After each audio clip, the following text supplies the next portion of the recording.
I get a little bit of stick about this because I've never had a dental injection. But I still use the same words for every dental injection. Oh, it's a wee scratch. People say, how do you know? How do you know? You never had one. I've just had a brainwave in Dusseldorf. I can give you an ID block live and we can do a little bit. But then we won't be able to do the podcast. No, right at the very end. Say thanks very much for listening. IDB, here we go, and then we'll see how the rest of your night goes after that. I probably wouldn't need the IDB block to look as though I had one by the end of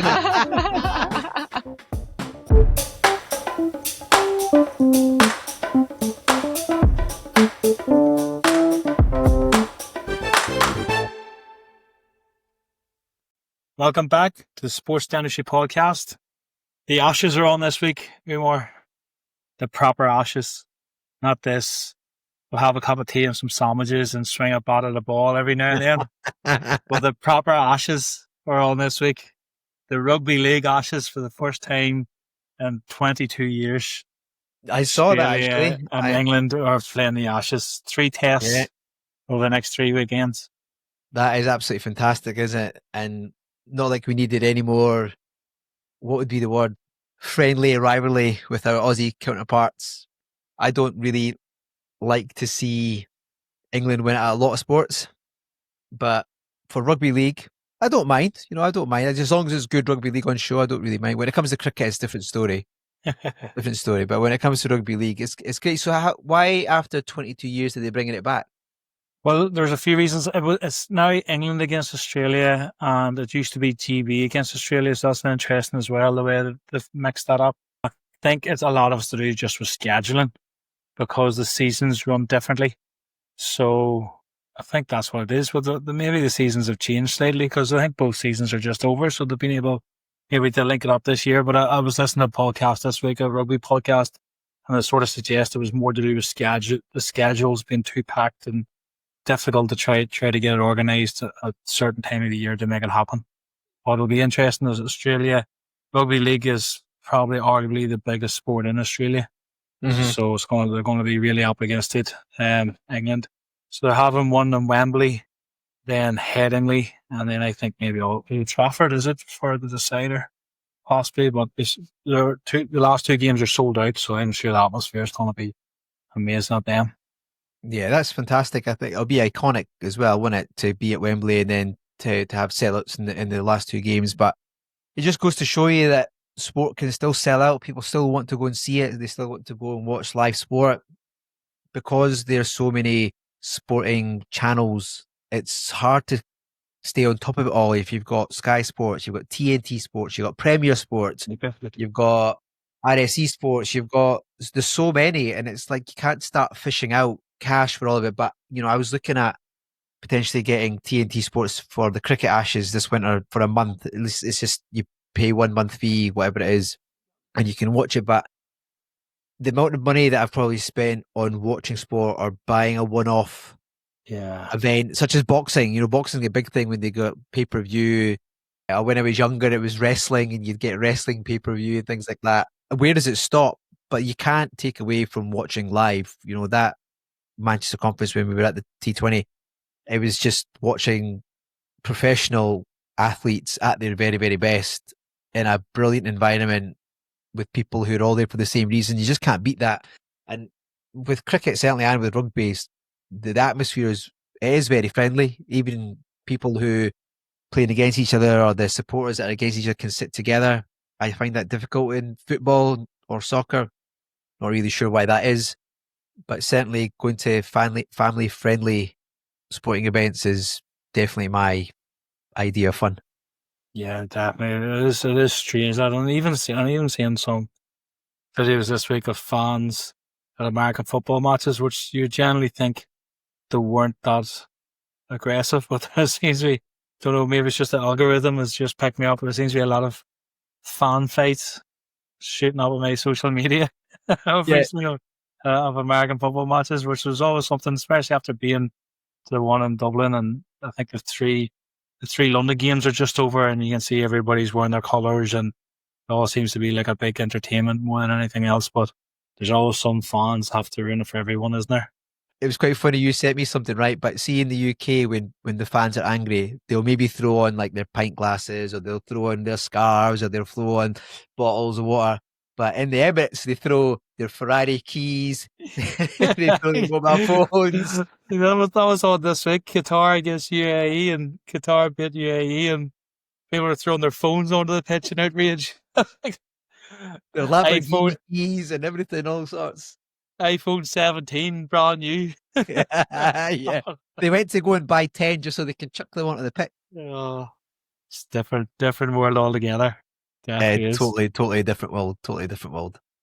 I remember being in Australia and I was watching the Aussie rules, and someone was getting quite into it, and he was cursing quite a lot. And then ones behind him started shouting, "Would you watch your language? There's children about." And he just turned around and said, "I'm at the football. If I can't curse at the football, when can I curse?" But I suppose a lot of people do go to these sporting events maybe to vent their anger or vent their frustration. It's probably not the right thing to do, but people spend their hard-earned money to facilitate going to these events, and these players are getting paid a lot of money. It's still not good. Imagine somebody being standing over your shoulder at work and shouting Sweden in your ear as you're trying to drill out a DO and you're trying to restore it and get a good contact point, and they're in your ear, flicking your ear, saying that's rubbish, what you're doing. It's not. I do not envy the players in the slightest, even if they are making hundreds of £1,000s a week, because the scrutiny that they're under and the microscope they're under must be so difficult, especially with social media now. You can't do anything. You just can't just be yourself, I don't think. No, definitely not. I would say if you're an athlete, yeah, me personally, I would have to cut out social media. I would. Because it really affects confidence. Is such a big factor in any sport. Oh, yeah. And if you're reading this, a lot of negativity, and a lot of these athletes are perfectionists, so there could be 1,000 positive comments, not one comment they'll focus on, and that might knock their confidence. So, yeah, it's a completely different world now. And I suppose the athletes that we've spoke to have talked about how they're dealing with that and the different strategies that they use to nocate around that sort of negative impact social media could have. I think they probably get taught that at a very young age as well now, in terms of what they should and shouldn't be doing, what they have access to. I know there's a lot of things being said around younger football athletes who aren't allowed social media to a degree until they sign their first professional contract. I'm pretty sure that was for what happened to the young lad who played for Liverpool, and he signed his first contract, and he managed to get his own Twitter page going, and his first post was like, got 250,000 likes or something like that. It's just crazy. It's just a different stratosphere, isn't it? Because you can watch these athletes, like I said, all over the world at any time, and you can become an overnight sensation literally after one game. It's great. It's these are the stories that you like to hear. And or even the other side of the coin is people who have been in the industry for a long time, and then in the later years they managed to do something which somebody else has never done, and it's a great story in itself as well. But I do think social media has got its great parts, definitely for athletes, but it's also got the parts where I'm sure they get told what they can and can't be doing. Yeah, and we have used social media this week, Umar.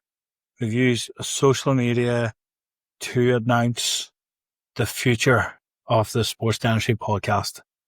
The future looks bright, my friend. Well, I think firstly we have to say thank you to Phillips and Lauren from Phillips for taking a punt on us. She obviously likes what she heard, or likes what she hears, and she's come along for the crack. So thank you to her. And it's something she's quite passionate about. When we spoke to her at the conference, she was the one who approached us and said, look, I'm quite keen to kind of help what you guys are doing, because her background in being in triple qualified and being over from New Zealand and now working with Phillips and being the education manager, or having the educational role with Phillips, it's something that we pride ourselves on. There's a lot of stuff we talk about on the podcast is to do with education and prevention when it comes to athletes. And to have a world brand like Phillips take a leap with us is exciting.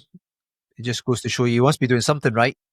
Yeah, we must be now. And I don't know, like maybe it's her love for cricket, because that took me by shock. Because I was talking to her at the conference and I was asking, was she going to the cricket? She's like, oh no, I can't go. I have to travel for work tomorrow and really disappointed. And I really thought she was sarcastic, that she was really disappointed about the cricket. But she clearly wasn't, because she's quite a avid cricket fan and played it when she was back in New Zealand. And I think she's knows people that are quite still playing high performance cricket over in New Zealand. So it's going to be quite interesting as well. It's probably our first Kiwi that we've had on the podcast.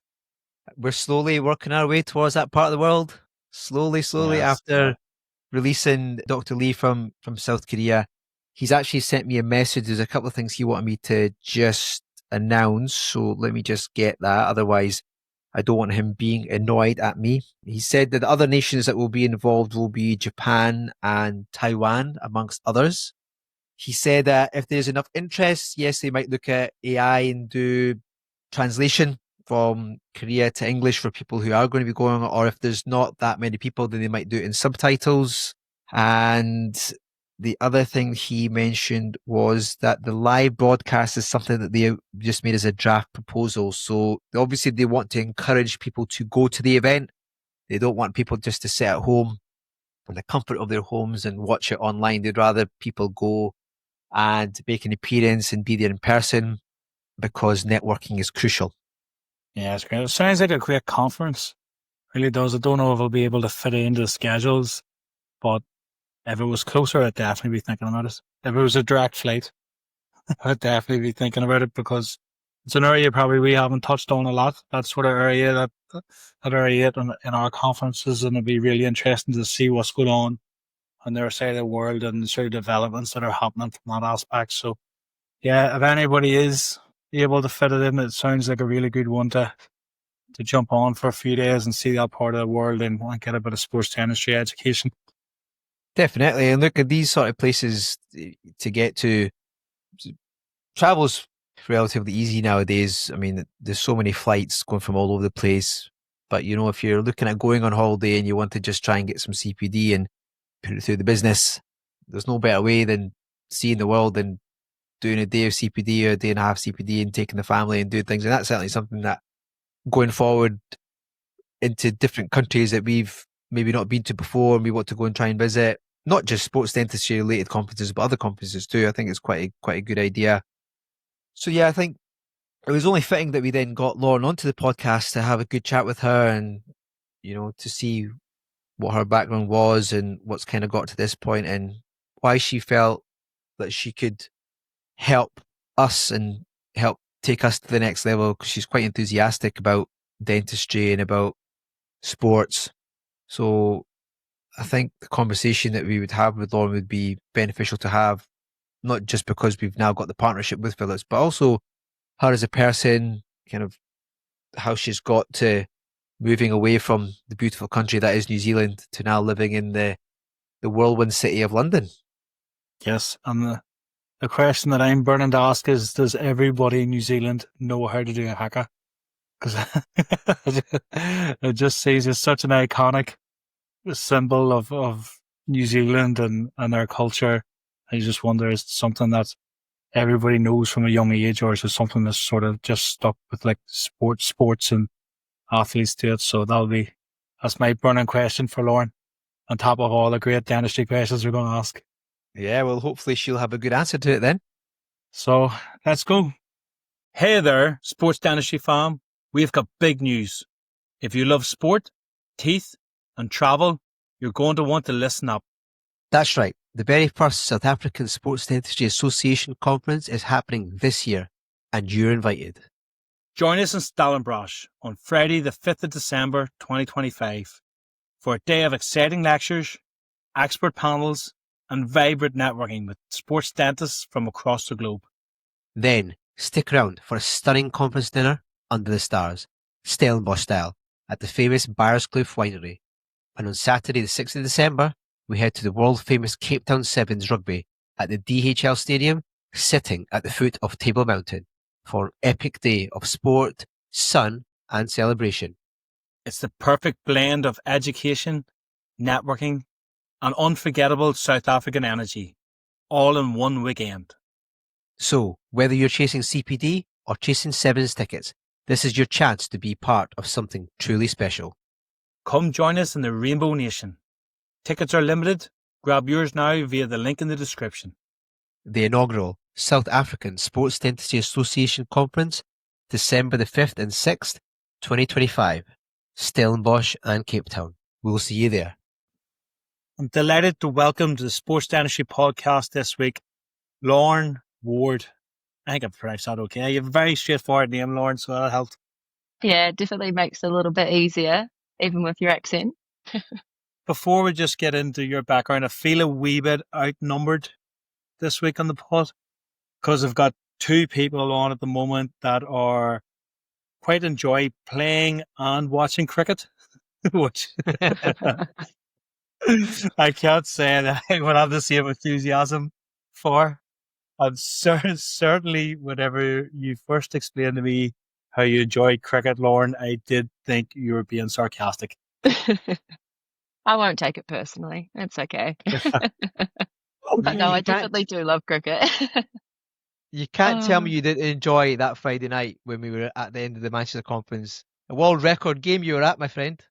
It was a good match. It was a good match. And the sun was out. So that's always good too. It was a beautiful day, and this is where this beautiful relationship has blossomed, where we met Lauren from Phillips. But look, John normally does the introduction, so I don't want to steal his thunder, so John can ask the first question. Well, we usually start off, Lauren, with just giving us a wee bit of a background to yourself and now that you're into sports dentistry and how that all developed. Yeah, absolutely. So I'm from New Zealand. So I'm far, far away from home. So I'm a qualified dental hygienist, dental therapist, and orthotherapist. So in New Zealand, we call what? Is that like ortho. 3 different qualifications? Yeah, so we're oral health therapists, basically, in New Zealand. That's our qualification. So we get all three in our one umbrella. Okay. So yeah, I mean, there's only 2 places you can study in New Zealand. That's it. So they basically train us up to do everything so we can go off into the big wide world of little old New Zealand. So I worked in quite a rural area in New Zealand. So I did all 3 of my scope. So I worked for an orthodontist there, and I've worked for him since I was 15, actually. So that's where my love for dentistry basically started.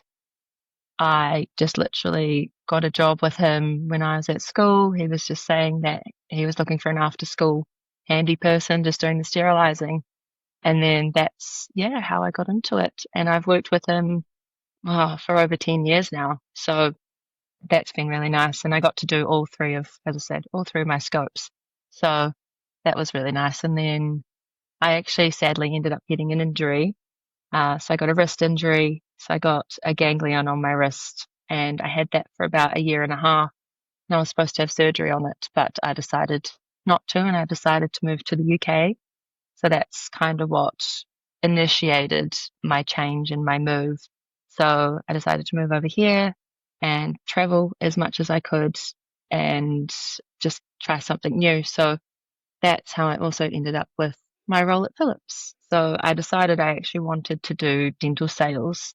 I was trying to think outside of the box, but also sticking to dentistry because I do love dentistry.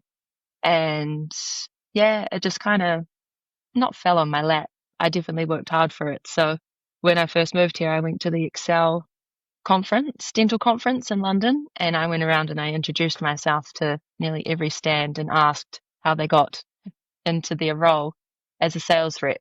And a couple of other opportunities came up from there. And I just started interviewing and had a recruitment company. And then I missed out on one of the roles, and my recruitment company actually had the role of Phillips. So they basically put my name forward for that. And then I got the role at Phillips. So that was really nice. So that's how I ended up with that role. But it's not a sales role, which is actually quite nice. It's actually an education role. So I started off as the London education manager. So I would go around to dental practices in London and educate them through lunch and learns and teach them about our Sonicare toothbrushes and our Zoom whitening and our power flosser. And then in May this year, I had the opportunity to become the educational manager for UK and Ireland. So I applied for that, and so now I'm in this role. So I travel around the UK and Ireland now, and I visit all the universities. I manage our associations as well, and that's how I managed to come and see you guys. So they asked me to come up to the conference, and I'd never actually heard of the Sports Dentistry Association. So yeah, it was just a bit of a fluke that I met you guys as well. And obviously I was in the room with all the presentations, and I was sitting there and I was listening, and I was like, wow, this is really cool.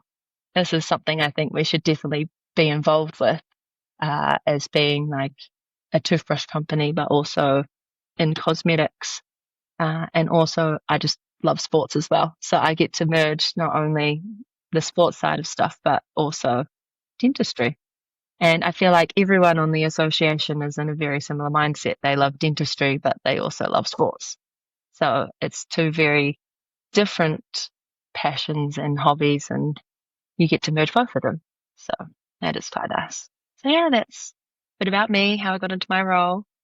Yeah. So just, I would go back to New Zealand. Is New Zealand, now it's the only country that I know of where you ask somebody where they're from, you go, are you from the North Island or the South Island? I'm trying to think, is there any other country that you actually ask that question? To be honest, no, not that I'm aware of, but Yeah. New Plymouth is in the North Island for reference. So Very good. it's on the west coast. So the west coast of the North Island, the little pointy out bit. From this side of the world, we see rugby as being like the main sport in New Zealand. But then when you get to the Olympics, there's lots of strong sports, like the rowers are usually very strong as well, and other sports. So what's sporting dynamics like in New Zealand? Obviously rugby's very strong, but what other sports would be really popular? I mean, growing up, obviously rugby and cricket are quite popular, but I think the fastest growing sport in New Zealand now is actually basketball, surprisingly. I played basketball through school. Actually, also played cricket and sevens rugby. But yeah, I think basketball is coming through as quite a really popular one. And to be honest, football as well is an up and coming sport. But it's funny, I was actually having a conversation with a dentist today about this, and he commented that in Australia and New Zealand through school, we're quite sporty compared to a lot of other countries, apparently.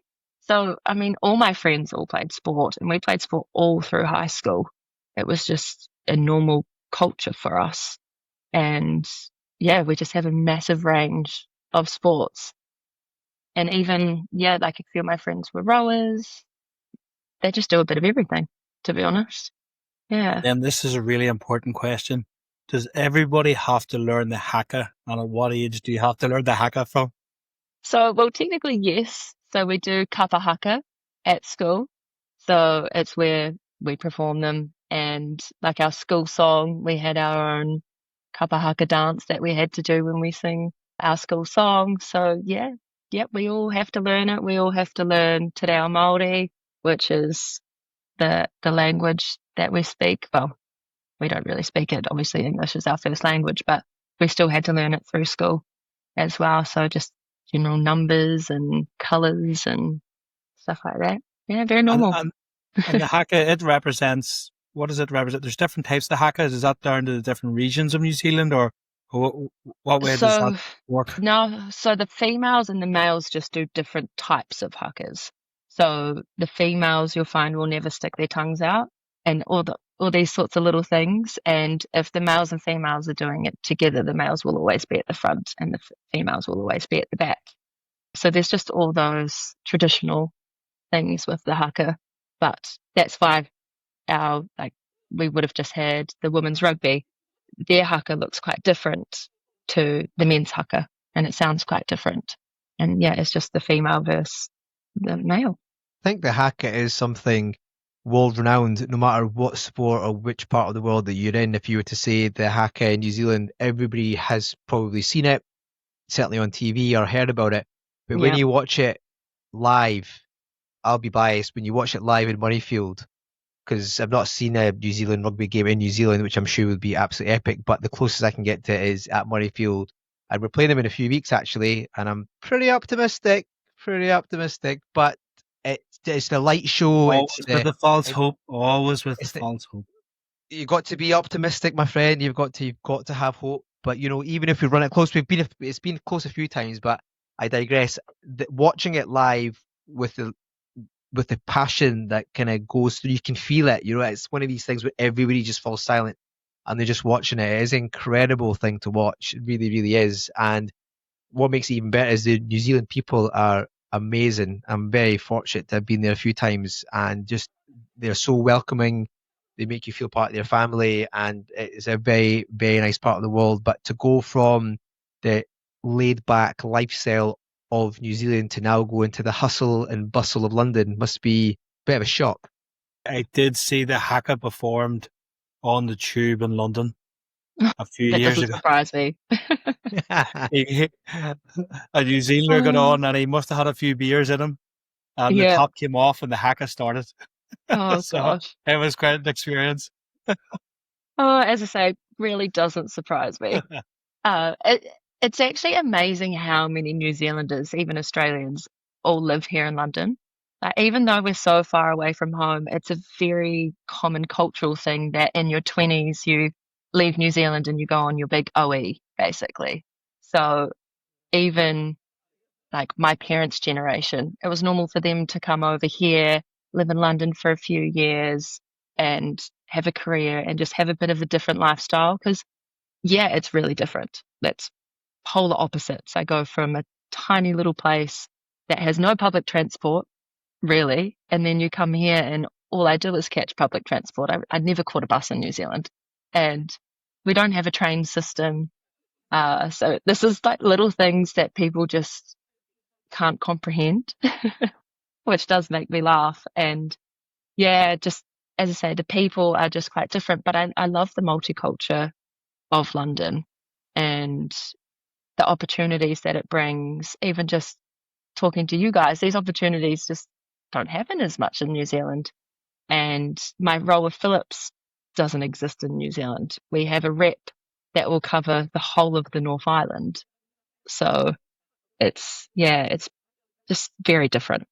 It takes a bit of getting used to. There was definitely probably the first 6 months that I was here, it took me a while, like the culture shock of everything. Even just not saying hello to people when I walk past them, it took a while to get used to that, because back home in New Zealand, you'd be walking on the street and everyone would just smile and wave and say, "Hi, how are you?" And you don't really get that as much here. I think I get a few funny looks sometimes, even when I smile at someone. So yeah, it's those little things, but all in all, I do love London and the UK. It is, people don't give it enough credit, I don't think. It is a very cool country. Yeah, there's plenty of opportunities. What it lacks in the weather, it makes up in Well, other areas. the Like weather's not London is much always better at home. London is always a few temperatures, a few degrees warmer. Well, if it So makes you feel better, it's flooding at home in New Zealand. It is a beautiful place. And I think London, to be fair to like John said, the weather definitely is nicer down south than it is up here in terms of the warmth, in terms of just the vibrancy that the city has. For me, London's just, it's a massive place, but it's a big, big city, big hustling, bustling city, really busy, takes ages to get around. Down there you would say, "Oh, I'll come and meet you for something to eat or some lunch," and it'll take you like an hour and a half. Whereas if John said to me, "I'll meet you in Glasgow," or, "Do you want to fly over to Belfast," which is like a half an hour flight, and I live literally 5 minutes from the airport, I'm like, "Nah, I can't be bothered. Like, I'd rather not do that." But in London, you have to make those opportunities. We talk about this on the podcast, how you have to make your own luck and you have to make your own opportunities. And I suppose that takes on quite nicely to the position that you got with Phillips. You said, you worked hard for it, didn't land on your feet. And I think this podcast it has kind of come about in the same sort of ways, that we've worked hard to kind of get it to where it is. But, we met at the conference. You said that we obviously got Phillips involved with the conference to get a stand there, and you were present that day. So from your eyes and from your point of view, can you just talk us through that day, from arriving and how it was set out and what you took away from it and what you liked about it? Yeah, absolutely. So as I say, it was just more the inspiration and the passion that everyone has there as well. I think that was the nicest thing. that I took away from that. And as I say, you guys just even starting the podcast, and that it's such a new association, it's something that, really spoke to me. And the stories that the speakers were saying, it's funny how like you just think of sports dentistry and you just think of trauma and people getting their teeth knocked out or, getting hit in the face, but there's so much more to sports dentistry than that. And that conference definitely highlighted that. It's all about the frequency of eating and how much they're actually eating and understand what it's actually like to be a sports player. And the different sports come with different challenges. And whether that's the eating, whether it's swimming, whether it's being in dry mouth, it's just there's so many different things that come into play, and they don't have regular routines. They're going through different time zones sometimes, and just simple tasks like remembering to brush their teeth can be quite challenging. And I think all those little things, I'm just like, actually, this is something that I think we can really help with in terms of giving these sports athletes tools to have good oral hygiene and educating them on how to use them, and also the dentist as well. I think that's also a really important thing, is just getting that awareness out there of how we can help as a company. And then you've also got the cosmetic side, where as sports players slowly become famous, they start to be conscious of how they're looking and how their teeth are looking, and not smiling or not wanting to smile or talk on camera because they're worried about their mouth, or their teeth aren't straight, or their gums might be red, or just these little things that they actually start to take notice of now that they're in the public eye. I think that's also another thing that I took away from it, is just, really thinking about how Phillips and myself can help spread that awareness and, just help everyone more so than anything. Yeah, especially with social media, and I've seen it just with general patients with COVID, whenever they're doing a lot more Zoom meetings and they're more self-aware when people are seeing themselves back again. And especially for athletes that are trying to build up an audience and build up their reputation and stuff, that they seem to be so reliant on social media. And you can see then they become a lot more self-conscious and self-aware, and that's really where the aesthetic dentistry comes into sports dentistry as well. What I want to know is, just to pick up there, I think Umar didn't want to ask it, so I'm going to ask it. Who is the company that now regrets not taking you on board? The opportunity that went past. Can we out them? Can we out them? I don't know. Like, it was actually a blessing in disguise, because that was a sales-based company. I don't know if I'll actually be allowed to say it, but it's a very well-known one. And in all fairness, if it wasn't for their HR person, I wouldn't have got my role with Phillips. So the only reason I didn't get it is because I was up against someone who had sales experience and was a hygienist, because they wanted a dental professional. And they literally said to me, they're just like, you're just unlucky that you're up against someone that is better than you. We would have taken you in a heartbeat. Which is why the HR person That's there just told disappointing that you're up against somebody that's better than you. I know, just more experience. That sounds like every athlete that's got dropped off a team. Literally. But it's funny because I've bumped into the guy again, and I was like, honestly, I've ended up with a way better job, and it's opening way more opportunities for me. And he's like, oh, like I could definitely see that you're probably way happier. He's like, we are struggling a bit anyway. And I was like, no, it's a shame. But that's good though. I mean, these things kind of happen at that time. You're probably disappointed and upset to a degree, but other opportunities arise. And John and I have probably had something similar when it came to initially setting up the podcast. But look, we're kind of 20 odd episodes in, and we really enjoy the people that we're speaking to. And I, for one, wouldn't have met the people that we've spoken to now, and a lot of them I can just get into my phone, I can send them a message from all over the world. And I think that's amazing part of dentistry itself, but sports dentistry, because the main reason that we all get involved is because we love sport. That's the common denominator, right? And you probably felt it on that day in Manchester, when a lot of the speakers and a lot of the delegates were there had this kind of deep love for sport. And Mm. and for me, sport is my main love. Dentistry is my career, so that's why we amalgamate the two. John's pretty similar in that approach. I think one thing that you said there was at the time when you were listening to the speakers and you talked about oral health and performance, it wasn't just trauma. And I think that's a misconception that a lot of people have when it comes to sports dentistry is we're just talking about trauma, but actually the bigger pillars of sports dentistry are education, which is what you're doing at the moment. So we'll get you to expand on that, and prevention, which obviously the company you work for, you can expand on that too. So if we start off on the education side of things, when you go to practices and you're speaking to dentists and therapists and hygienists, what are you saying to them? But if you can tailor it more towards what you would say to them if they were treating athletes. Yeah, absolutely. So I obviously educate on our products and how to use them. So I go through, say, the sonic technology and how we've been using a periodontist to help design this and all those little things that contribute to the sonic ear. And we go through all the different models and all the heads. But I also actually teach how to give the oral hygiene instructions as well and how to communicate, but also how to create habits. Because I think that's probably the biggest barrier as well, is just getting us to teach our patients how to use things is one thing, but how to teach them to get in the habit of using them is probably one of the biggest barriers.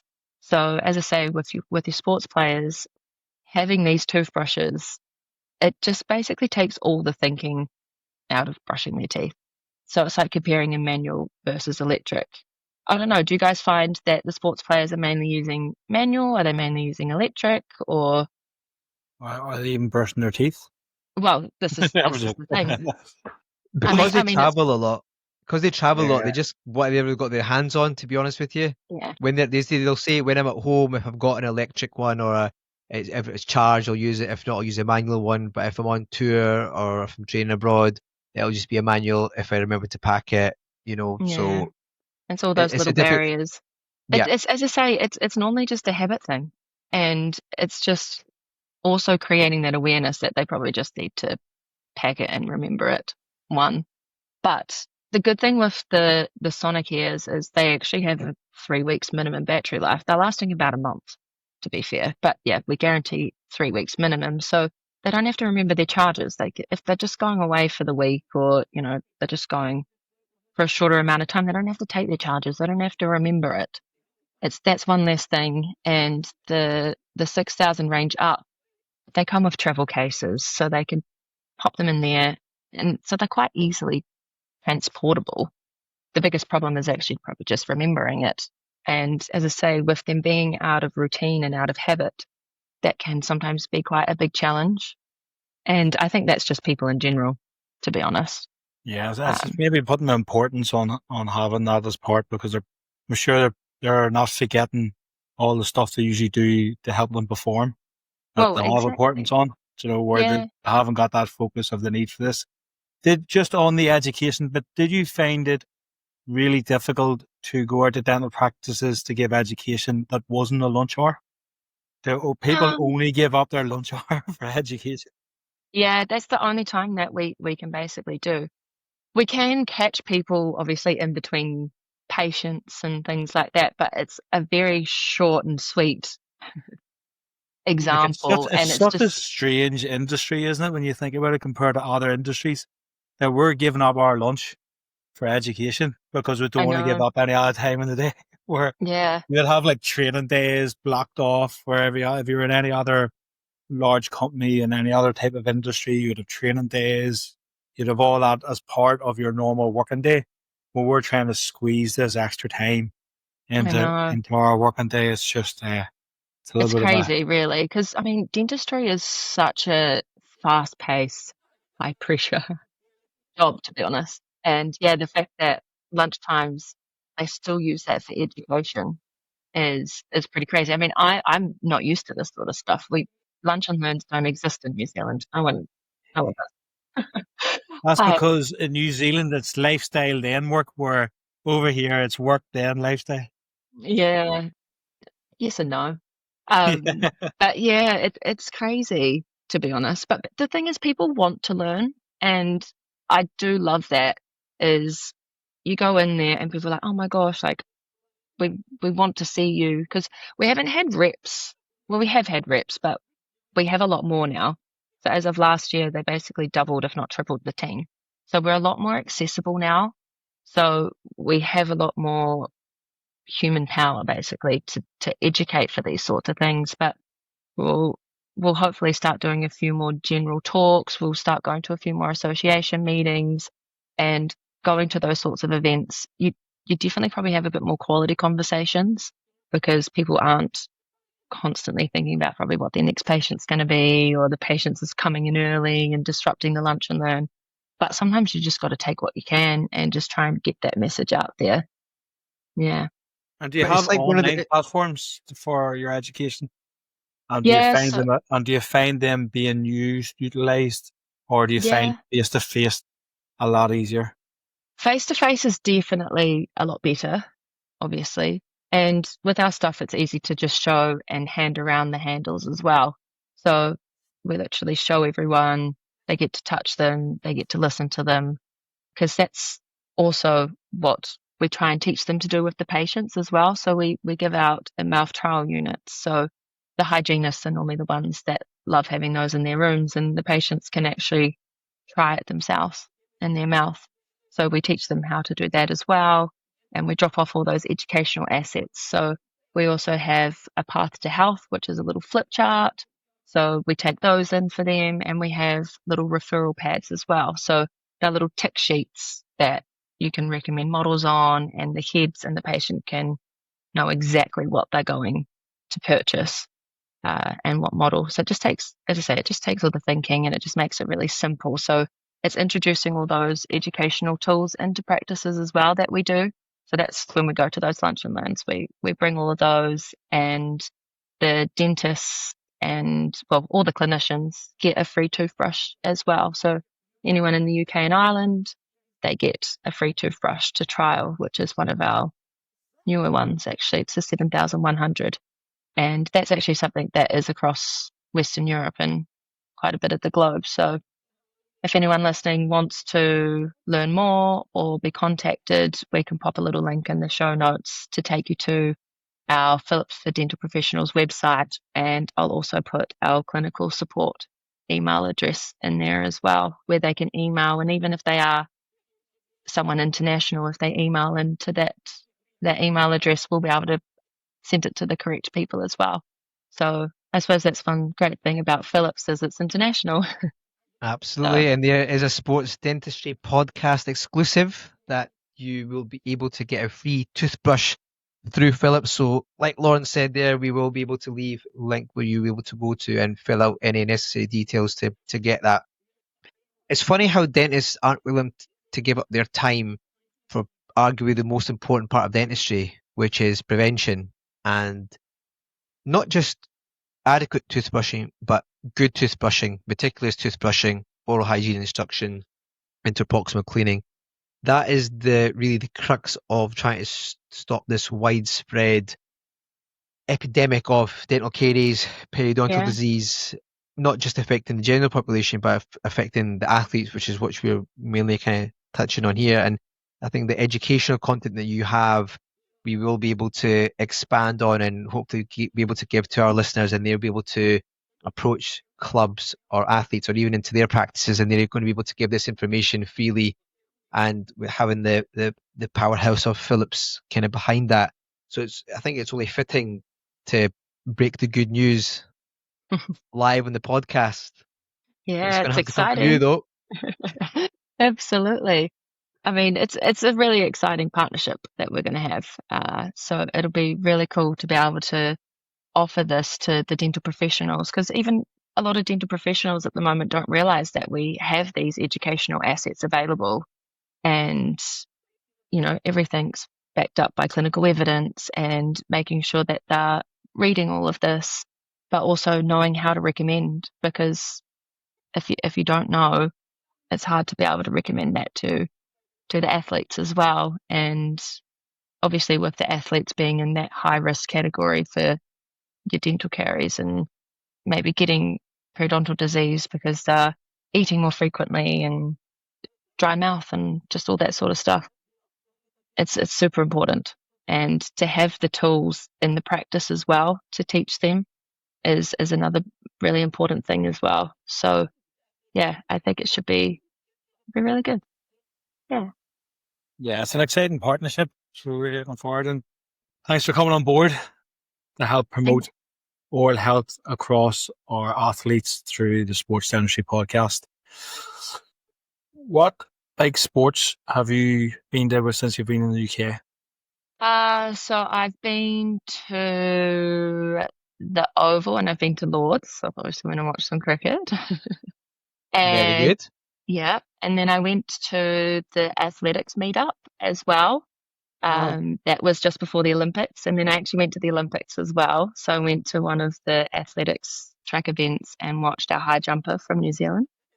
And then I also went and watched the kayakers as well. So we had 2 New Zealand kayakers. So I went and watched that.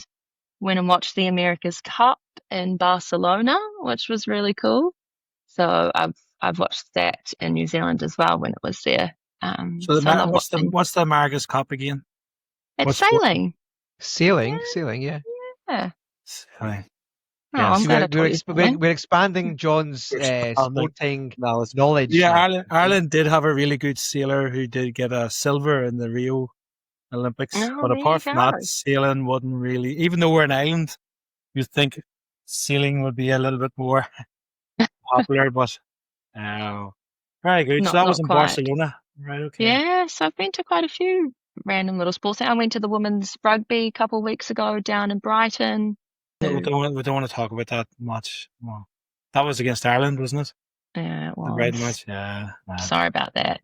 Disappointing there. Yeah, the girls put on a good show that day. Yeah. I thought it was going to be a bit closer. Yeah, so did I. Not to So rub did it everyone.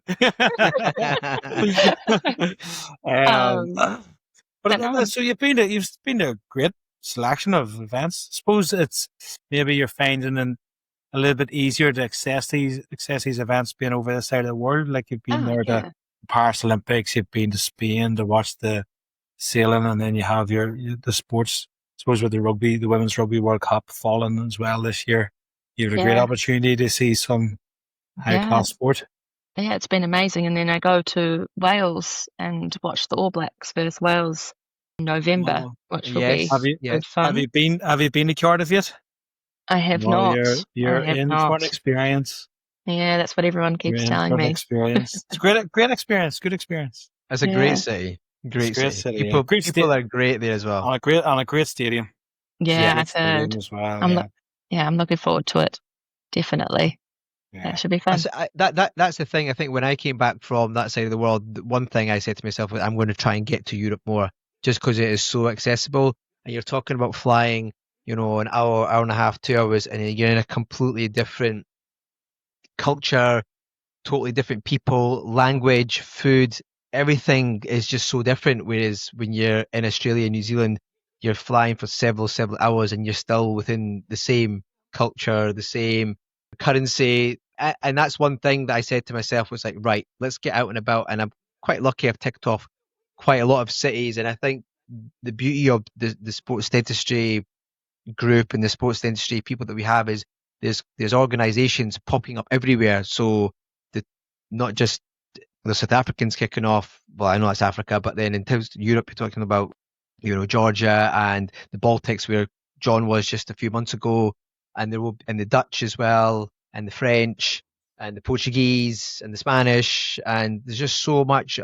I mean, it's really an untapped market, and to be able to give our colleagues a voice on the show is what we're all about. And I really think having Philips behind us now as one of our official sponsors, along with Ionate, will be that we'll be able to take it on a more of a powerful global scale. And I really hope that people will be able to reach out to us and be able to use this platform to be able to get their organizations, their associations across, but also be able to then implement the changes that we'll hopefully make to give to these associations about what they give to their athletes in terms of education, prevention, aesthetics, cosmetics, all that sort of stuff, because we really are grateful for the opportunity that yourself and Phillips have given to us. And if it wasn't for that chance meeting the conference in Manchester and for your love of sport, and also you went back to your manager, you went back to Phillips and said, look, this is something that you're also going on a whim as well, because you're asking them to trust your judgment. So me and John have to bring the goods when it comes. Pressure. Yeah, no pressure. No pressure, John, guys. yeah. So that's going to take our live podcast in Dusseldorf to the next level as well. So we're going to have to try. But we need to be pushed as well. We always talk about, John and I always talk about how can we make it better? What can we do to improve? It takes people like yourself to take a punt and to have a little bit of luck thrown our way and your way, and hopefully we can kind of, as the months go on, and we'll take it to the new year, and we'll really, by then we should hopefully be really concrete in terms of what we're trying to achieve. And we want people to reach out to yourself, and obviously if they're in countries where maybe Phillips isn't as big a thing, it's something that you could maybe help with. I don't know. Yeah, But certainly absolutely. it's really exciting to have you on board, and your enthusiasm for sports helps a lot. I mean, if you didn't know anything about sport, it would make it obviously a little bit more difficult, but you obviously know more than John already, so you're already in a win-win situation. So yeah. I don't know if I'd go quite that far, but hey, I could. You I could definitely give know it more about cricket than I do. a- That's for certain. I'll take that one. I'll take that one. In sports dentistry, it's not just about treating injuries. It's about optimizing oral health for peak performance. That's right, because when athletes push their limits, every detail matters, even their oral health. That's why the Sports Dentistry Podcast is being powered by Philips, true innovators in oral health technology. Philips Sonicare toothbrushes use advanced sonic technology to disrupt plaque biofilm, removing up to 20 times more plaque than a manual brush. And that's critical for athletes. With high carb diets, dry mouth, and frequent energy supplements, they're at greater risk of caries and gum disease. Philips backs evidence-based dentistry, giving us tools that fit perfectly into performance-driven treatment plans. So whether you're helping your athletes recover, protect, or perform, elevate your protocol with Philips. But no, I think it's going to be a really exciting partnership. And I actually don't think I mentioned this earlier, but I'm actually doing a postgrad diploma in periodontal disease for hygienists as well. So I have I suppose I should say, special interest in periodontal disease as well.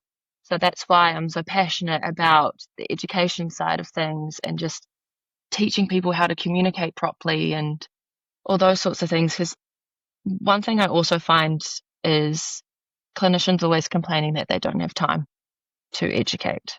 And they're telling me they don't have time to educate to prevent one of the, well, actually the most common inflammatory disease in the world, which is periodontal disease.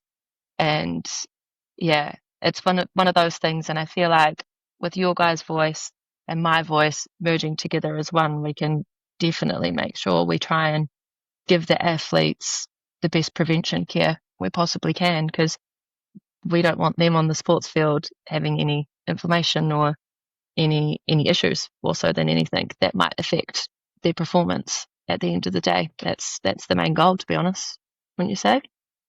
Absolutely. Every little helps, doesn't it, to be honest? And if it's something that's completely preventable, then we're in a position where we should be talking about that more and more, because as we said earlier on, it's not just about trauma or management of trauma. There's so much more than that. And we're just scratching the surface. We can dive into so many other different parts of it. But this is something that, like you said, you're passionate about. John and I are both passionate about that, because it's important that we get that information across. And it's the sports medics and the physios and the nutritionists who really need to be on board with what we're talking about. And obviously in Manchester, we had David Dunn, the nutritionist, talking about, when these athletes eat, how much they eat, and it's very regimented in terms of to get them peak performance, what they've taken on board. We're not there to jeopardize that in any way, but it's about if we're able to give them more education about how they can counterbalance potential changes in pH levels and what they can do about oral hygiene when they are traveling, especially with golfers who are away weeks at a time all over the place. And if they forget their Philips Sonicare 7000, then what they're going to do, So see that plug? For sure. Yep, there we go. Yeah, There we go. I love it. Yeah, but no, absolutely. It's just a really important part that sometimes does get overlooked. And I think sometimes if you get the simple things right, you'll actually be fine. Where sometimes I think we're just so focused on that big end goal, we forget about those little things. So as you said, I'm sure that he'll remember his golf clubs, but Will he remember his toothbrush? how much time they actually spend on every other aspect of their body and making Yeah. sure it's in peak performance. It's just Yeah. something that's overlooked, and that's where the education really comes in. And to make it easy as well, so we've seen there from the great research the likes of Julie Gallagher did about how changing attitudes as well. She spoke to the conference about, the behavior change model cone beam, and being able to give these athletes the tools to improve their oral health. So the education and the toothbrushes and let them understand how to use it and how to prevent it. And I think that's also sports dentists, and with the benefits of having the likes of yourself and Phillips on board, it makes it easier then for us to go out and give that education and empower these athletes to, because ideally everything's preventable, so it's just making Yeah. sure that they can do that for themselves. Yeah, Prevent any exactly. issues. Yeah, and I think the biggest thing is probably just converting them from that manual into electric as well, because that's where you do get a better clean, and they're making sure that you are brushing for 2 minutes. So as I say, it's just those really small changes that you can make that are very minimal effort, but do make a really big impact. Because as I say, the Sonicare will be brushing a lot better than what the manual brush will be as well. So that's It's a little bit like about athletes that wear boil and bite mouth guards their whole lives, and you wonder why they're not wearing accustomed, but then they don't know I the don't know. difference because Exactly, they've they never don't tried know. it. And then as soon Yeah, as they wear a difference, they're like, oh, I didn't realize how good this mouth guard could be, because 100%. And yeah. it's just the same sort of attitude. Yeah, it's just you don't know what you don't know, and until someone actually tells you and offers that to you, you're just going to stick to what you know. Do you know one thing though that some patients have said to me, and I've heard it more than once, and they've said, "Oh, I tried an electric toothbrush or a battery-powered toothbrush, and it ruined my gums. They brushed away my enamel." I've heard it, and I'm just thinking, like, how are you using that? Like, how does that make sense? Like, I went back to using a manual because I felt that it was ruining my teeth or ruining my gums. And I'm just trying to think in my head. I'm like, but have you been taught how to actually use it? Because it's all very well going to buy one. It's Yeah, great, obviously, and you recommend the toothbrushes to use, and you should be using something that's battery or electric powered and oscillate and all that sort of stuff. But they also need to understand how to use it correctly. yeah, As you said earlier, you said, it does most of the work for you, but you also need to show them how to do most of the work for you too, right? yeah, 100%. I mean, I think a lot of the time it's actually a misconception of they'll start using the electric toothbrush and their gums will bleed because it's disrupting the biofilm in areas that isn't normally reached. So I think that puts them off, and they say, "Oh, it's ruining my gums. It's making my gums bleed. They're really sore." And it's actually just from all the inflammation that's already there that they're just cleaning better now. And I think once again, it's just an education when you start telling patients about what's healthy and what gingivitis is compared to what can turn into periodontal disease. And yes, changing into an electric toothbrush is actually quite an overwhelming thing for a lot of people. I mean, even myself, when I came from a manual into an electric, it probably took me over a week to get used to the sensation of it because it's just so different. But once you get used to it, you're fine. It's probably like when sports players put their mouth guard in for the first time and they're like, oh my God, this just feels like there's a lot in my mouth. And then after they've worn it a few times, they don't know any different. It's just that change, that initial change that can take a while to get used to. And technique wise, like with the Sonicare, you're literally just on a 45-degree angle, and we call it the slide and glide technique. So basically you're just moving the toothbrush slowly along the gingival margin, and there's a pressure sensor on there, so that'll tell you the correct pressures, so that will minimize the amount of overbrushing anyway. I mean, we've got a clinical study, and you're actually more prone to brushing your gums away with a manual compared to an electric. So it's all those little things that once you actually start educating them about it and giving them reassurance, they're a lot more likely to be on board with it. But if they use it, put it in their mouth, the feeling's overwhelming, their gums are bleeding, they're kind of like, oh no, I don't want to use this. And that one initial scare factor, it can put people off if they're not prepared for it mentally. So I think that has quite a big contributing factor to it as well. I don't know, would you guys agree? Yeah, definitely. If it's something new and they haven't experienced it, But you did mention something there I was about to ask, because this is what I hear a lot from patients, and I don't know if I believe it, but it'd be like, oh, my gums have receded because my dentist that I've seen before said I brushed my gums too hard. I don't know if that's possible, unless you're worried. Because a lot of, whether it's manual or electrics, a lot of the bristles now are quite soft. And I just think if somebody's brushing their gums where they're receding, surely there would be scratches on the gums. If you're brushing your gums too hard. So is that a myth? Is that something that's an easy thing to say that, well, I don't really know why it's causing it, or you're brushing your teeth too hard? Yeah, I mean, you can definitely cause recession from overbrushing.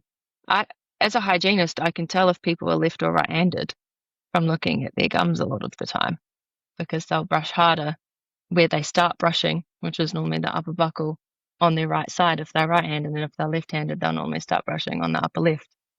Honestly, check your patients. This is quite interesting once you actually start looking at them. But with the Sonicare, the bristles are so soft, and with the pressure sensor, it basically eliminates that as well. And with our pressure sensor, if you press too hard, it'll actually reduce the amount it's brushing. So that also combats it as well. So with the Sonicare, you have a very minimal chance of causing overbrushing. I mean, some people will just continue to brush really hard. I feel like it's also a generational thing as well. I find my parents' generation, they were taught to scrub their teeth, where the younger generations, they have been taught to be a bit more gentle, and they are probably more likely to transition into an electric because I know they're just more open to change and are more technology focused, where those older populations not so much. So yeah, I mean, technically, yeah, you can brush your gums away, but it's a very slow process more so than anything. Yeah, that also backs up my theory of I'm not sure that it's actually true. It's a really slow process, but you've definitely brushed away your teeth too hard. Yeah, but your teeth, nah, but definitely. Well, yeah, Yeah, definitely your gums. yeah, your gums for sure, but yeah, your teeth.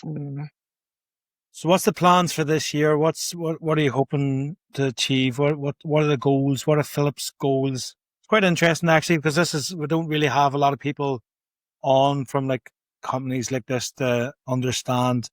I have a little bit of an understanding because I spent about a decade being the chief dental officer of a dental insurance company. So I've seen that side of things where it was all about goals and targets and data and stuff like that.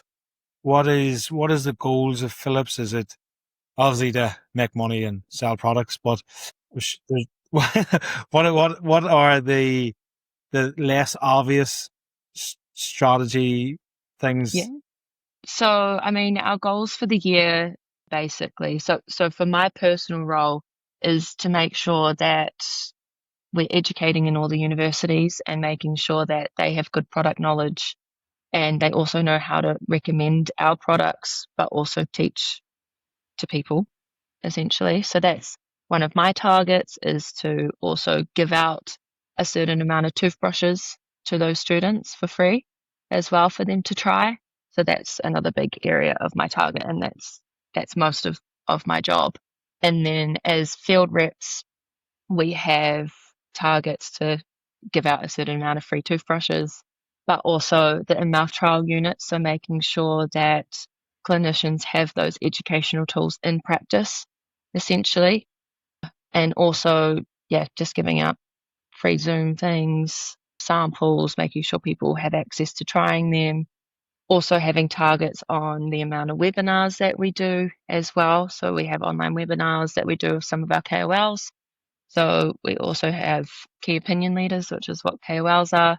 So these are dental professionals that help us spread the word and educate on our products as well. So it's a really big educational target, essentially, and that's what the main focus is. So Philips as a company have a target to help a certain amount of people worldwide to improve their health. So another big thing that we're focusing on is creating accessible healthcare, but also creating it in a way where it feels a lot nicer. basically. So we want people to feel like they're being looked after. So with the Sonicare, we'll be launching a new campaign called Feel the Care. So this is where you're actually feeling like you're being cared for, and your oral health is actually part of that. And I do feel like dentistry in general is going that way. It's more, you go into some dental practices and you kind of feel like you're at a spa. Like the music feels like you're there, and the aesthetics of everything. And a lot of people are going away from that real clinical feeling.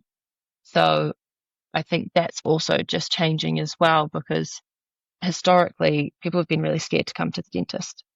And that's something that as a profession, I think we also need to change. And that's something that Philips have kind of recognized. So they want to make sure that people look forward to brushing their teeth, because if people aren't looking forward to it, they're not going to do it, essentially.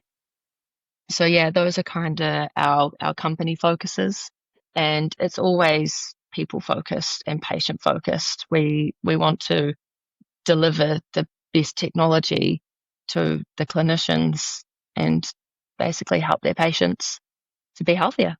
Essentially, that's the big overall goal as healthcare professionals, to be honest.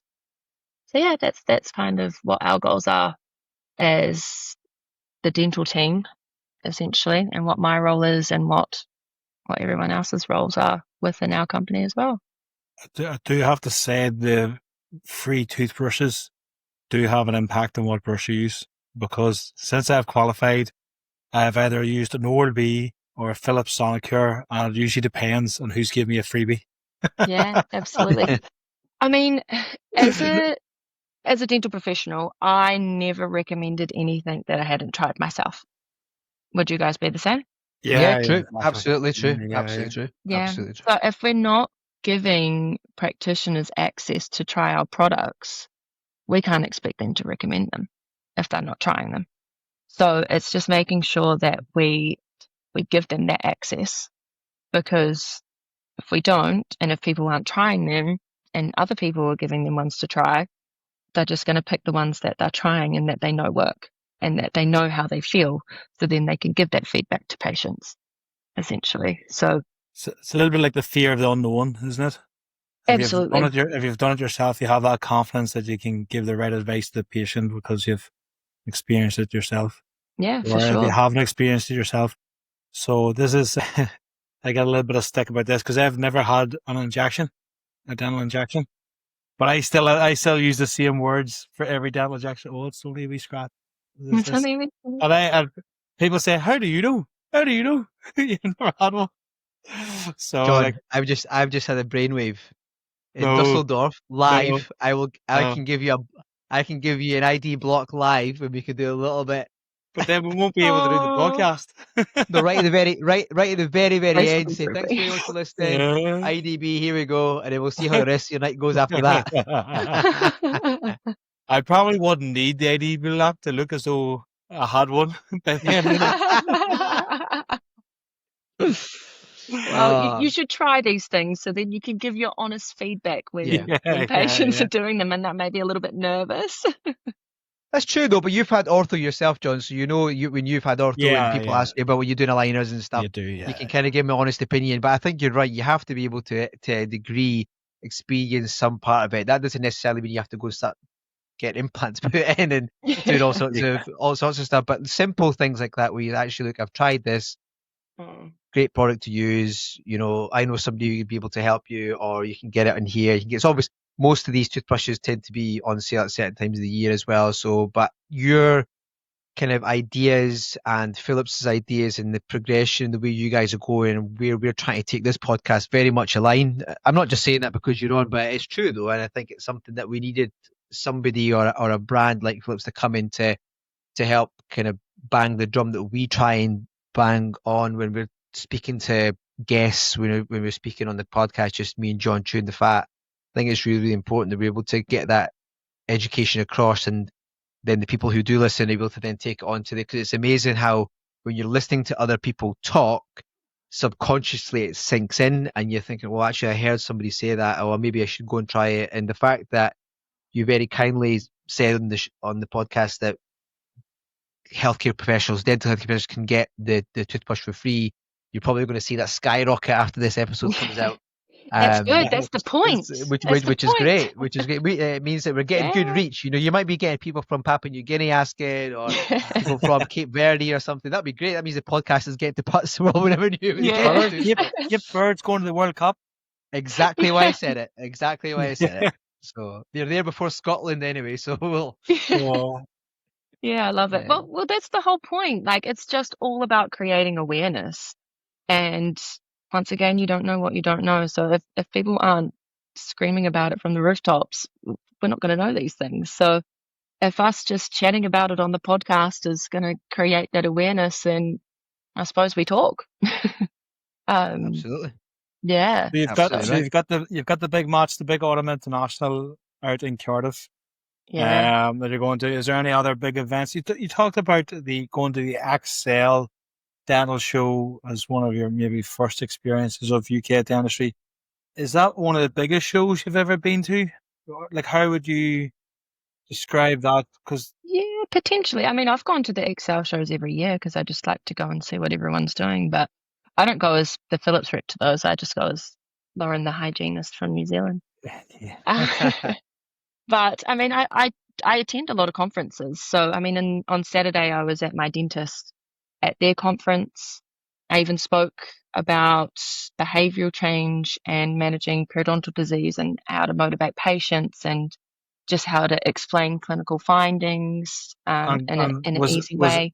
Was that a nationwide conference, or is that like an area of My Dentist? That was my dentist conference. And where is it? I presume it's quite because My Dentist is one of the biggest corporates. Was it quite a big conference? Yeah, it was quite big. I don't know how many people ended up going, but it was rather large. Yeah, but like, where do they have it? Do they have it like in somewhere like the NEC, or is it like? So they had it up in Manchester, just at the conference centre there, the conventional centre there. But I've been to the Celtic Manor in Wales for the Bupa one. Theirs was about 900 people. I go to quite a few of those conferences. We're going to Oral Health Summit, so we're major sponsors at the Oral Health Summit as well. So that is periodontists and the Dental Hygiene and Therapy Associations have merged this year. So that's in Edinburgh. So we're coming to Edinburgh to come see you. Yeah. Absolutely. Yeah. When is that? Let listeners know when that is. When is that? So that's at the end of November. End of November. Oh, it's not the weekend of Dusseldorf, is it? No, it's the 29th. It's probably. It's the weekend after. Oh, perfect. Okay. Yeah, I'll be here then. So it's going to be quite a big one, and quite a few people internationally also come to it as well. So the conference will be Friday the 28th and Saturday the 29th. Yeah, but they have quite a few. How do you find that then? How do you find giving up your weekends to go to these conferences? If you go to quite a few, do you? Yeah, I do go to quite a few of them, but I go away on holiday that much. It really doesn't matter. I need the days in lieu. I already used all my days off by like August, so I needed the days in lieu. So it's quite good. So I'm using them to go to Morocco for Christmas and New Year's, which will be nice. Going to a nice warm place for Christmas and New Year's, so that'll be nice. So I don't mind giving up my weekends. It's something I love, so that makes it all the bit easier. Yeah, I suppose you guys are used to it anyway with being sports dentists.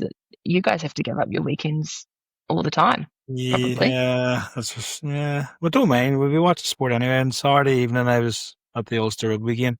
Another really good win against the Blues. Yeah. So it was good. And it didn't rain. I always find if you go to a rugby match and it doesn't rain, you're already winning. Yeah, I mean, so true. Because as soon as you go to a rugby match and you start getting cold and wet, it's not the same experience. Yeah, so true though. And then if it's windy, it's 10 times worse. Yeah. Rain and wind, not great. There's been some horrible nights when it's been wet, windy, miserable, and I just don't want to be here. But you got to do what you got to do. Yeah, exactly. It's all part of the job. Part of the job. But if it's something you love, it makes it easier. Definitely. Lauren, it's been absolutely fantastic to have you on. Thanks very much for your time. No, thank you. And thanks very much for coming on board with the podcast. I'm Yeah. excited to see how the next year goes. Yeah, Yeah. it should be really exciting. So I'm super, super excited to be on board. And thanks for having me. Yeah. We'll see Thanks what the very next much, year Lauren. brings. Absolutely. It's great chatting. We'll chat to you soon. Sounds good. We are delighted to have Ionate as a sponsor for the Sports Dentistry Podcast. Are you looking for a water bottle that's built to keep up with your active lifestyle? Look no further than Ionate, the totally leak-proof water bottles with triple lock technology to prevent spills no matter where you're headed. With a simple one-touch opening mechanism, you can sip on the go without hassle. Plus, Ionate's sleek, modern designs are not only functional but can be personalized just for you. Made from high-quality steel, these bottles are easy to clean and best of all, they're sustainable. From 320 mils to 1200 mils, Ionate has the perfect size for you, whether you're just out for a jog or going on a long hike. And it doesn't stop at water bottles. Ionate also has travel mugs and flasks to keep your drinks just right wherever you are. Ionate is the official water bottle supplier to the British and Irish Lions on their tour to Australia this summer, and are the official water bottle supplier to the NFL, so you know you're getting the best. I have been using their bottles for a long time now and cannot recommend them highly enough. So head over to www.ionate.co.uk to get your hands on the best bottles in the business, bar none. Now back to the pod. It's a great conversation with Lauren. It's really interesting. Sometimes you see people before you get to know them. You see them sometimes in these companies and you don't realize their background, and it's very easy to make presumptions that they're maybe only a sales rep, or they don't really understand dental. But here, Lauren's been able to show just how knowledgeable she is in dental, come from a dentistry hygienist background, but also the passion she has for continued learning, how she's now still doing postgraduate studies, even being over the side of the world.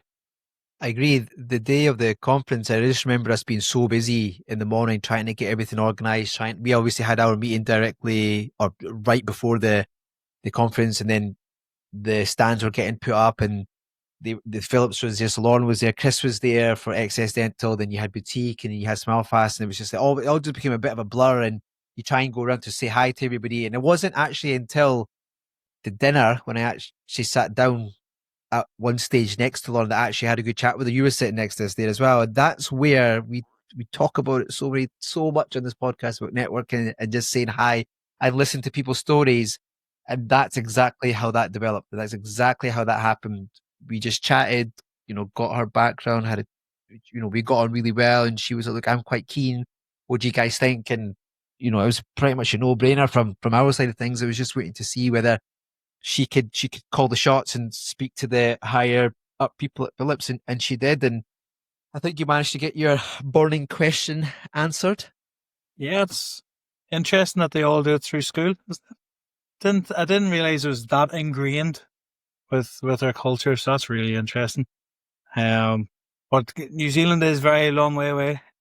It is. I had the pleasure of spending a week there on my elective down in Queenstown, and it was a beautiful part of the world. It's just a pity it's so far away. And I've seen this, one of my mates sent me this earlier. I'm not sure. Have you seen Angie Pochettini that got sacked from Nottingham Forest? Yes. So and he's an Postecoglou. Postecoglou, yeah. Pronunciation's gone better than me. It's actually horrendous, mate. Absolutely. Well, this is what was said. This is how far away this place is. So he could fly back from London to Melbourne, and he could watch every minute of the 8 games he was Nottingham Forest manager on his laptop, and still have time left to watch the 3 Crocodile Dundee films before landing. Who comes up with that? Who sits there and they can actually do that? I don't know. But It is a long way away. Melbourne, Australia, New Zealand. But I do echo what you say. It is a beautiful country, and it's very similar to the UK and to Ireland in terms of its scenery and what there is to do there. The summer is warmer, the winter's probably a bit colder, but there's so many different parts to it. And the question you asked her was about the North Island, the South Island, and they're so different. They're so different. And like you have, I've had the chance to go there a couple of times and just blown away by the friendliness of the people, just how welcoming they are. and how they love their sport, love their sport. Whether it's rugby league, rugby union, whether it's cricket, sailing, they are all over it. And it's great to see, and it's great to have somebody who's enthusiastic and passionate about not just dentistry. Obviously, she's treble qualified with hygiene therapy and orthodontic therapy as well, which is magnificent. And without speaking to her, you wouldn't know their background, and it goes a long way to spend some time with at the trade show and the people behind it and hear about their stories, because it's amazing what it can lead to. Yeah, definitely. As you said, it's all about the networking. It's all about the networking, having that conversation, and everything's just this way. We started the podcast in the first place, came off the back of a conversation at a conference. So we've got these conferences coming up, and it gives a great opportunity for plenty of networking. We've got Dusseldorf coming up next month. Really looking forward to catching up with everybody. Great large number of sports dentists from all over the world going to it. So it's going to be a great celebration of sports dentistry. And then we're going to go get a bit of sunshine by the sounds of it. We're heading off to Cape Town now. We just need to be careful now that we've got this big Philips sponsorship and we're jetting off to these international conferences. Yeah. we got to be careful how we come across. We don't want to come across as, I'll tell you an example. So I took the staff and we went to a dental course one time, and this dentist was talking about how that it's going to take over the world. I'm not sure exactly the meaning of it or exact words that was being used, but it was like, this technique is going to go international, it's going to go over the world. And I spoke to the staff afterwards, and they're all kind of like laughing. And I was like thinking to myself, it's quite interesting. But I was like, well, what do you think that? Because all they could think about was the presentation in Step Brothers. Have you ever seen that film? Yeah. Where the two brothers present and they go, worldwide. Yeah. So we got to be careful. That's not how we come across as the two lads out of Step Brothers. Worldwide. Yeah. I actually didn't think about that. Now that we've got, now that we're powered by Philips and fueled by Any, we've got to be careful because, we obviously got the brands on our back, so we can't be doing things that would put those in the relationship into jeopardy, I suppose, right? But there's always time for good fun. I think we'd be able to put in a lot of hard work and repay the faith. Definitely. And there's a lot of stuff brewing at the moment. We've had a few conversations lately where things that 2026 could get very interesting. If you had told me this time last year, because the Edinburgh conference hadn't been done yet this time last year. It was still it was in November, right? Yeah. So we're not even a year past that conference, and where the conversations that we've had on this podcast, the people that we've talked to, and where, like you said, things are going, hopefully in 2026, I don't think I would have believed you. There's no way.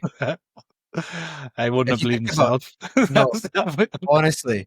And I do still go back to that moment, that day, that time when you said to me, "What do you think?" And I was thinking, we'll do it for a laugh. We'll see what happens. Yeah. What's the worst thing that can happen? We still do it for a laugh. We have a lot of laughter, a lot of jokes off air before we come on and try and be serious for a little bit. Yeah. The range of guests that we have had on so far, we don't need to reiterate it, but just incredible knowledge, and the people that we have lined up actually in the next few weeks, amazing. Like, I really, really, really interested to hear their conversations, and again, different parts of dentistry, different parts of the world, and I really want to get their stories across. And I hope people who are listening are really finding that benefit of us interviewing lots of different people from lots of different backgrounds. And we are open to suggestions. We've said this many times. People have reached out and they have offered their services and their stories. So if you feel like you do have a good story and it is something you want to get onto the podcast, then please reach out to either John and I. Would be more than happy to have a chat and see if it's something that we can get on and we can make happen. Because if you're sitting in the position like we were last year, wasn't sure where things were going, all you got to do is reach out and holla. Definitely. And we're put pressure on ourselves to start adding video in from Dusseldorf. We're going to be doing a live podcast in Dusseldorf. We're still working out a few of the logistics around that, but we're going to hopefully kick in with a bit of video content after that. So I'm going to have to make sure I'm wearing clothes in and when we're doing this from now on. Well, I did send you a link for your tartan trews. Yeah, that's right. So you're still going to wear the kilt in Dusseldorf? Honest, remember now, honest, and he was one of our first guests, and he did make that commitment. So we'll have to. Now that we're getting closer to the time, we're going to have to revisit that. They're going to have to listen back to that episode and remember exactly what it was I said, and I have to fulfill my commitment to that. So I don't want to let him down, but we'll have a chat with Thanos, see what's happening. So there is a dinner in Dusseldorf as well, is it there on the Saturday? No, they'll usually do it Friday night. Now I haven't seen the logistics of that yet. So we've got the pre-conference course, the soffit course on the Thursday, and then the conference runs Friday to Saturday, and they usually do the conference dinner on the Friday night. Yeah. Okay. Yeah, so that's the usual running of the conference. So we'll see how that goes. Well, my flight's already been changed once, timing wise, so let's hope it doesn't get changed again. Hopefully there's no air strikes. I'll be there. Yeah. Well, you have to. You've committed. That's true. Yeah, that's true. Yeah, and it'll be good. Like you said, by the end of this year, there's Dusseldorf, there's South Africa, there's also the Georgians, and there's the Turks. They're all launching their conferences as well. So all in December. Yeah, so there's a lot happening, and like you said, 2026 is looking exciting at the minute. But we just continue to graft hard, John. Keep working away. There's nothing else for it, friend. How cold do you think Dusseldorf's going to be? Oh, it's going to be freezing, mate. You think so? Colder than Edinburgh? Yeah. I think so, yeah. I think so. I'd be surprised if it wasn't, so I am going prepared that it's going to be freezing. But the good thing is staying at the hotel where the conference is at, so hopefully not too much walking about in the cold.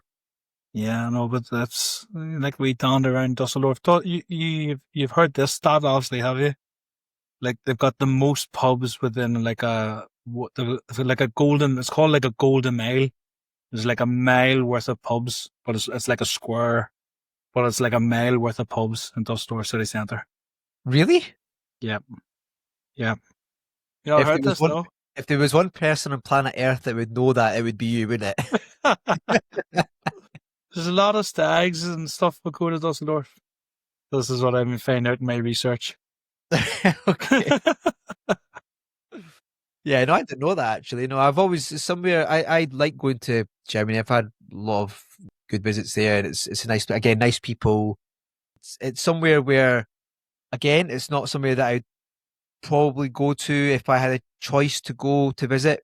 And it's the same with you, I suppose, when you went to the Baltics one. But look, you came away and you were like, wow, what a place, what a city that was. And it's great. And I'm quite open to, if there is something on, there's something worthwhile going to, then definitely go and have a look around and see what's happening. Because when you live in places like New Zealand and Australia, you have to travel a long way to go to a different culture. And the fact that we've got Europe on our doorstep, we've got to utilize it and get out as much as we can. Definitely. And there's so much more to Dusseldorf once you look into it. Did you know about Dusseldorf? That the New England Patriots have a flag football stadium there. Do they? Yeah. They have a flag football set up with the Patriots logo on the grass. I presume it's turkey. But the NFL is big in Germany, so interesting. Yeah, so the New England Patriots have like a flag football setup. Must be like a center, but it looks pretty good. It looks like a nice wee setup to have.